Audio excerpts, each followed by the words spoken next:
اعوذ باللہ من الشیطان الرجیم، بسم اللہ الرحمن الرحیم۔ نحمدہ ونصلی علی رسولہ الکریم، اما بعد فاعوذ باللہ من الشیطان الرجیم۔ رب اشرح لی صدری ویسر لی امری واحلل عقدۃ من لسانی لیفقہوا قولی۔ السلام علیکم، здравствуйте, good morning، ہر کلا راش۔ شہر رمضان الذی انزل فیہ القرآن۔ رمضان کا مہینہ وہ مہینہ ہے جس میں اللہ تعالیٰ نے قرآن پاک کو نازل کیا ہے۔ اب قرآن پاک جو حضرت جبریل علیہ السلام کے ذریعے حضرت محمد صلی اللہ علیہ وآلہ وسلم پر 23 سال کی مدت میں وقفے وقفے سے ترتیل سے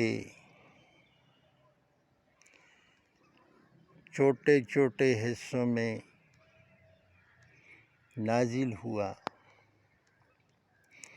اور آپ صلی اللہ علیہ وآلہ وسلم نے عملی طور پر اس قرآن کی تفسیر پیش کی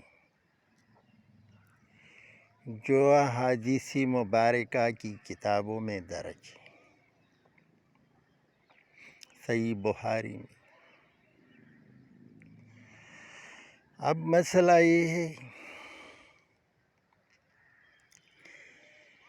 کہ رمضان میں روزہ رکھنے کے لیے 2 چیزیں پابندی سے اہتمام یا اہتمال کرنا ہوگا۔ ایک ہے افطاری اور دوسری ہے سحری، اور یہیں سے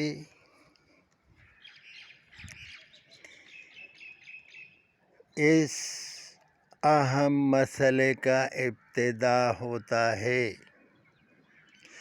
کہ ہماری سحری اور افطاری قرآن کے مطابق ہے یا قرآن کے مخالف ہے، احادیث کے مطابق ہے یا احادیث کے خلاف ہے۔ تو سحری اور افطاری میں جو نعمتیں اللہ تعالیٰ ہمیں دیتا ہے، جو رزق ہم کھاتے ہیں، اس کے بارے میں یہ جاننا ہوگا کہ میں جو افطاری کرتا ہوں یا جو سحری کرتا ہوں وہ حرام ہے یا حلال ہے۔ اگر آپ حرام سے افطاری کرو گے یا حرام سے سحری کرو گے تو جس مقصد کے لیے آپ نے بھوک اور پیاس کو برداشت کرنا ہے وہ مقصد حاصل نہیں ہوگا، کیونکہ حرام کھانے سے عبادات کو شدید دھچکا لگتا ہے، عبادات کے قبولیت پر انگلی اٹھائی جاتی ہے۔ تو میرے خیال میں یہ کہنا کہ قرآن کی عظمت کو اسی وقت تک آپ کے عملی زندگی میں نہیں آ سکتا جب تک آپ اس کے احکامات پر عمل نہیں کرو گے۔ قرآن آپ کو حکم دیتا ہے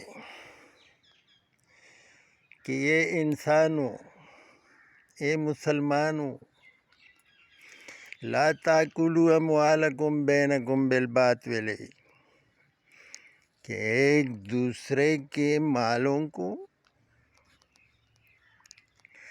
باطل طریقے سے، ناحق طریقے سے مت کھایا کرو۔ دوسری جگہ پر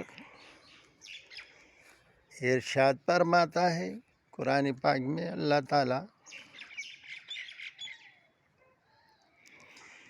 وَمَنْ أَعْرَضَ عَنْ ذِكْرِي فَإِنَّ لَهُ مَعِيشَةً ضَنْكًا، جو اللہ کے ذکر سے، اللہ کے قرآن سے منہ موڑے گا تو اس کی معیشت تنگ ہوگی، اس کا گزر بسر مشکلات سے ہوگا، مشکل سے ہوگا، مشکل ہو جائے گا۔ تو اب رزق کی حلال اور حرام کو کس طرح پرکھیں گے؟ قرآن پاک میں ارشاد ہے کہ للذکر مثل حظ الانثیین، کہ ایک مرد کے لیے دو عورتوں کے برابر حصہ ہے وراثت میں۔ اب آتے ہیں کہ مملکت خداداد پاکستان میں 76 سالوں سے چور نسل در نسل آتے ہیں اور دندناتے پھرتے ہیں۔ پروگرینڈ پدر چور تھا جس نے اپنے بہنوں کو کچھ نہیں دیا تھا، ان کا حق مارا ہے۔ پھر گرینڈ پدر چور تھا، اس نے اپنے بہنوں کا حق مارا ہے۔ پھر پدر چور تھا، اس نے اپنے، اور اسی طرح چور ابن چور ابن چور ابن چور 76 سالوں میں ہمیں مملکت خداداد پاکستان میں تقریباً 95% تک نظر آئیں گے۔ ذرا سوچ لو۔ تو میرا تو یہ مشورہ ہے کہ جس نے جن حضرات نے حرام خوری کی ہے، جس کے پردادا نے، جس کے دادا نے، جس کے باپ نے، یا جس نے خود کی ہو، اس کو واپس کریں، عزت اور احترام کے ساتھ۔ ایسا نہ ہو کہ کل یا عدالت یا تانے میں ذلیل و رسوا ہو کر دو گے، یا قبر میں جا کر دائمی زندگی کو اپنے لیے جہنم مت بنانا۔ تو میرے خیال میں ایک چند باتیں اپنے بھائیوں، اپنے ہم وطنوں، اپنے عزیز و اقارب کو اور اپنے سارے ویورز کو تاکیداً کہتا ہوں، التجا کرتا ہوں، درخواست کرتا ہوں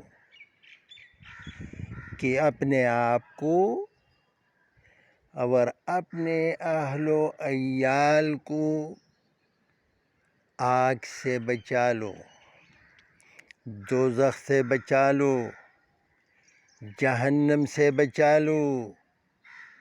یہ زندگی کتنی ہوگی؟ 100 سال ہوگی، 150 سال ہوگی،